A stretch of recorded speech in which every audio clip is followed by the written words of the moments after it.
First thing we're going to do now that we've got our Revit opened up is to make the walls. Here I am on the architecture tab, and my walls are the first thing that show up. So that's what I'm going to do.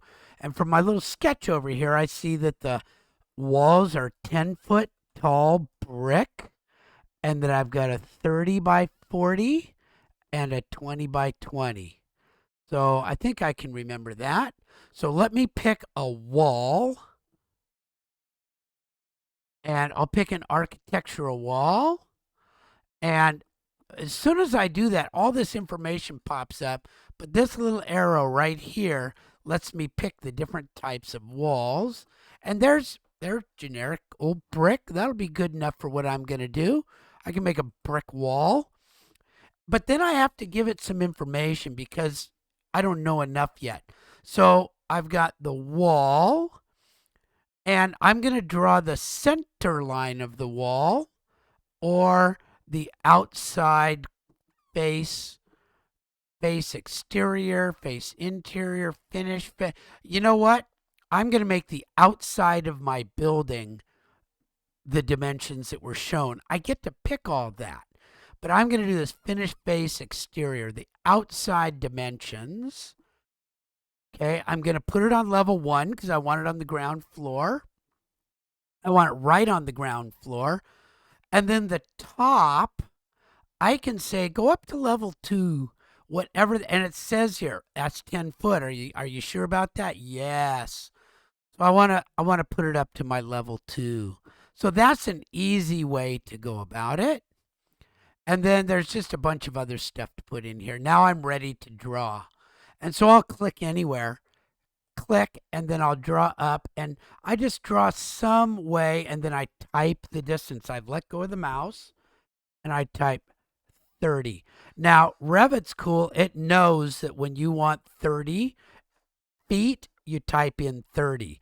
If you want inches, you have to put in the inches. So I'm going to type 30 for feet. And then in the next direction, and it just locks down on it, I let go of the mouse. Once I've got my direction, I type 40, enter, and then watch this one. As soon as I get close, this little line appears. So I can just click, click. Oh, that is so cool. And this is measuring to the inside. That's okay if it doesn't say 30 feet. If I want to change that, I can later on, and I'll show you that at another time. But now I want to draw my piece that's 20 by 20. So the snaps sort of show up, and so I can type down 20. If I scroll my wheel and hold the wheel, it's just like AutoCAD. 20 and up to there.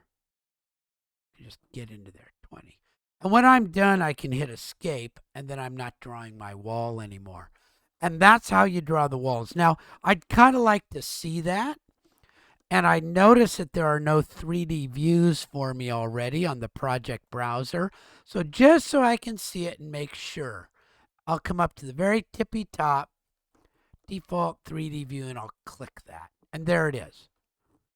That's it. And don't worry about all this other stuff. It's okay. I'm right there. And that's what I drew.